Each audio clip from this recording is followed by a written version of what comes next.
అనగనగా భీమని అని ఒక పెద్ద నగరం ఉండేది.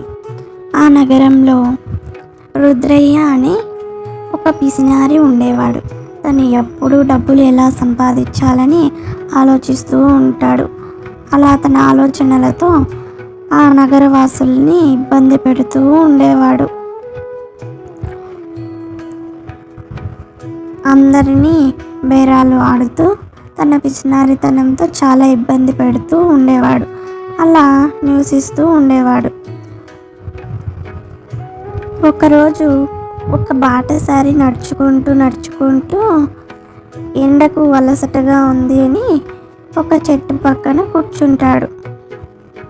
అప్పుడు రుద్రయ్య ఇంటి ఎదురుగా ఉన్న చెట్టు కాబట్టి ఆ బాటసారిని, ఎవరు నువ్వు, ఇక్కడ ఎందుకు కూర్చున్నావు అని అడుగుతాడు. అప్పుడు ఆ బాటసారి, నేను ఎండకు అలసిపోయి ఇక్కడ కూర్చున్నాను అని చెప్తాడు.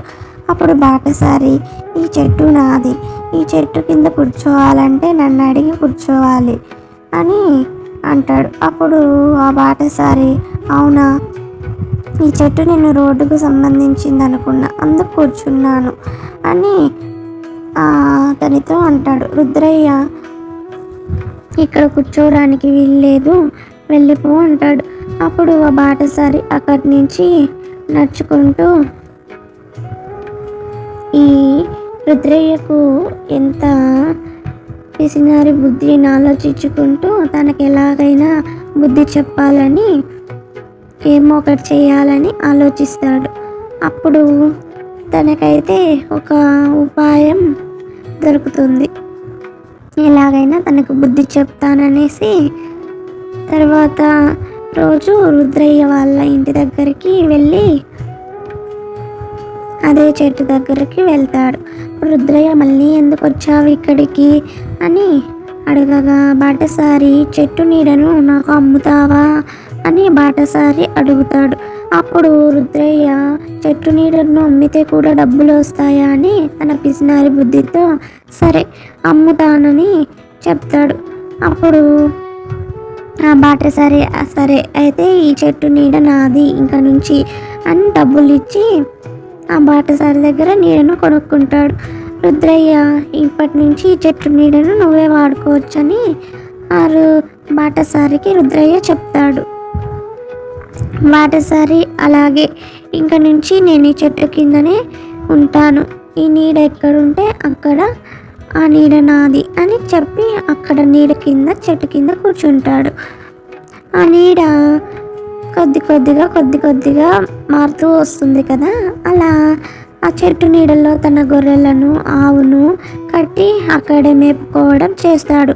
ఆ నీడ ఎటువైపుగా వెళ్తే అటువైపు అంతా వెళ్ళి తను ఆవులను, గొర్రెను కట్టి మేపుకుంటాడు.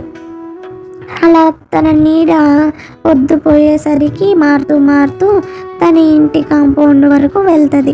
అప్పుడు తన ఇంటి కాంపౌండ్లో కూడా ఆవులను కట్టడం, గొర్రెను కట్టడం చేస్తాడు. అప్పుడు రుద్రయ్య వచ్చి, ఏమి ఇలా చేస్తున్నావు అని అడగగా, నీ నీడను నాకు అమ్మావు కదా, నీ చెట్టు నీడ ఎక్కడుంటే అక్కడ ఆవులు కట్టుకుంటాను, నేనేమైనా చేసుకుంటానని చెప్తాడు. అప్పుడు రుద్రయ్య, నన్ను మన్నించండి, నేను తప్పు చేశాను అని చెప్పి బాటసారిని క్షమాపణ అడుగుతాడు, నాకు కళ్ళు తెరిపించారని.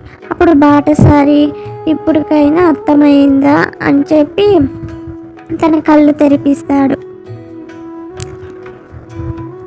అలా చెప్పి అక్కడి నుంచి తను వెళ్ళిపోతాడు. అప్పుడు రుద్రయ్యకు తను చేసిన తప్పు అర్థమవుతుంది. నేను చాలా తప్పు చేశాను, నన్ను క్షమించండి అని చెప్పి తను చేసిన తప్పుకు సిగ్గుపడతాడు.